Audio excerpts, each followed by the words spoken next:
فاتحہ۔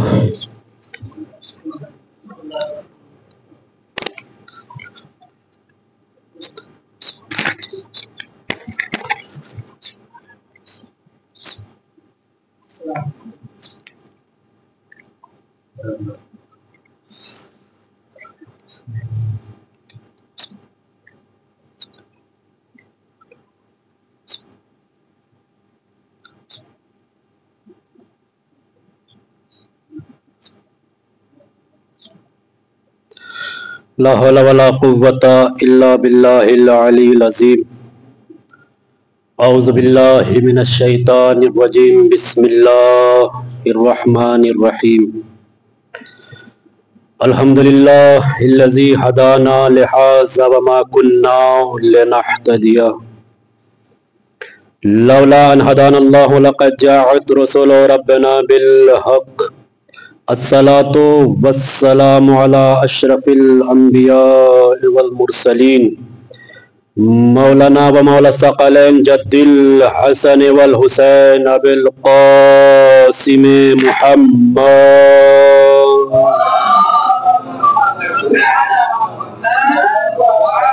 وعلى اہل بیت الطیبین الطاہرین المعصومین المنتجبین المنتخبین الذین اذهب اللہ عنہم الرجس وطہرہم تطہیرا۔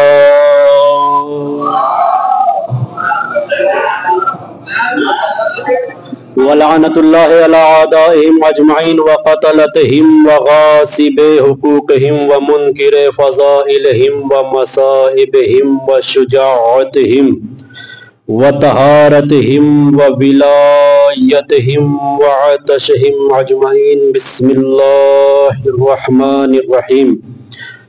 قال رسول اللہ صلی اللہ علیہ وآلہ وسلم: یا علی انت وشیعتک هم الفائزون۔ صلوات پڑھیں۔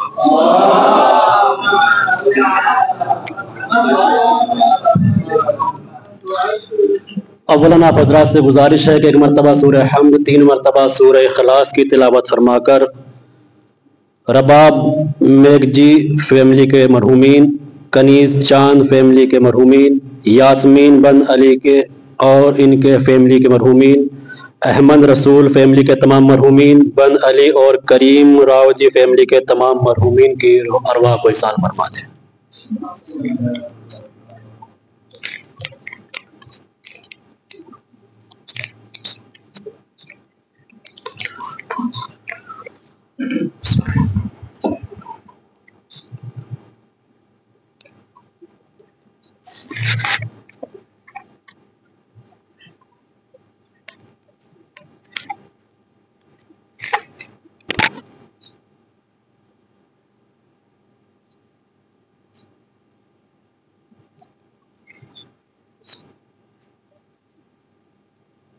صلوات پڑھے بابا سے بڑھا۔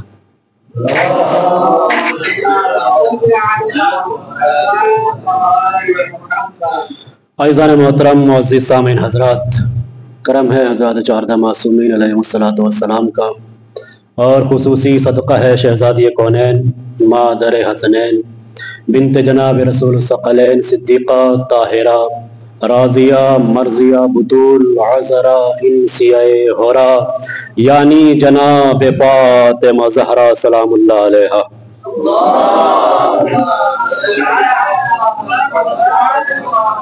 شہزادی کونین کی نعلین پاک سے لپٹی ہوئی گرد کے ذروں کا تصدق ہے کہ کاتب تقدیر نے ہمارے کاسۂ دل میں آل محمد کی محبت کو رکھا۔ خصوصی صدقہ ہے اس معبود حقیقی کا کہ جس نے پھولوں میں مہک، چڑیوں میں چہک اور ڈالی میں لچک عطا کی۔ خصوصی صدقہ ہے اس معبود حقیقی کا کہ جس نے ہماری شہرگ حیات میں دوڑنے والے لہو میں ماں کے شیر اور باپ کے خون سے زیادہ علی کی محبت کو رواں دواں کیا۔ خصوصی صدقہ ہے اس معبود حقیقی کا کہ جس نے ہمیں اس فرش عزا جیسی جگہ پر بیٹھنے کے ذریعے آسمان پر بیٹھنے کا سلیقہ عطا کیا۔ یہی وجہ ہے کہ فرش عزا پر موجود ہیں۔ حدیث مبارکہ جو آپ کے گوش گزار کی، ارشاد ہو رہا ہے یا علی آپ کامیاب ہیں اور آپ کے شیعہ کامیاب ہیں۔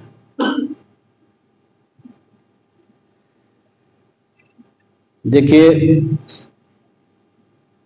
ہمیں اپنے عمل سے ثابت کرنا ہے، ہمیں اپنے چلنے سے بتانا ہے، ہمیں اپنے بیٹھنے سے بتانا ہے، ہمیں اپنے اٹھنے سے بتانا ہے کہ ہم واقعی علی کے حقیقی شیعہ ہیں۔ سینے پر سید کا، رضوی کا، جعفری کا کوئی بورڈ لگانے سے کچھ سید نہیں ہوتا۔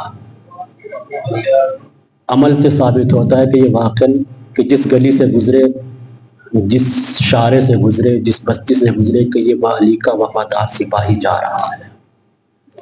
کیونکہ علی اس ذات کا نام ہے کہ جس نے ہمیں کسی موڑ پر، کسی جگہ پر شرمندہ نہیں کیا۔ واحد ذات ہے ذات علی کہ جس نے منبر پر آ کر یہ کہا کہ بادشاہوں کو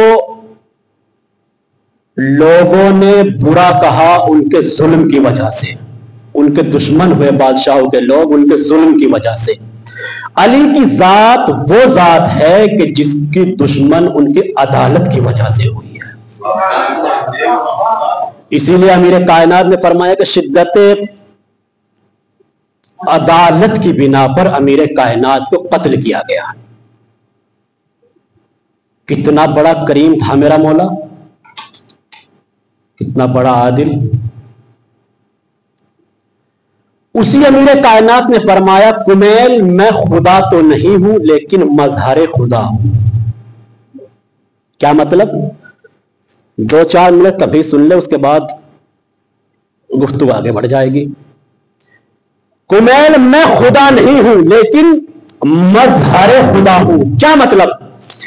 دیکھیں، جب کسان کھیت میں بیج بوتا ہے تو اس کی ڈائریکٹ نظر جو ہے پھل پر نہیں ہوتی، پھل سے پہلے مول آتا ہے، اس کے بعد کلی آتی ہے، تب جا کر پھل آتا ہے۔ اس مول کو کہتے ہیں مظہر پھل۔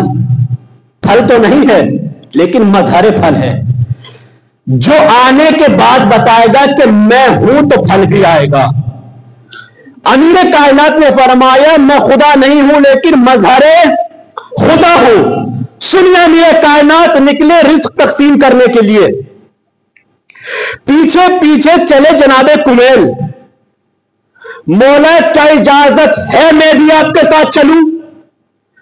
کہ کمیل اجازت تو ہے کہ ساتھ چلو، لیکن راستے میں کہیں پر نہ روکو گے نہ ٹوکو گے۔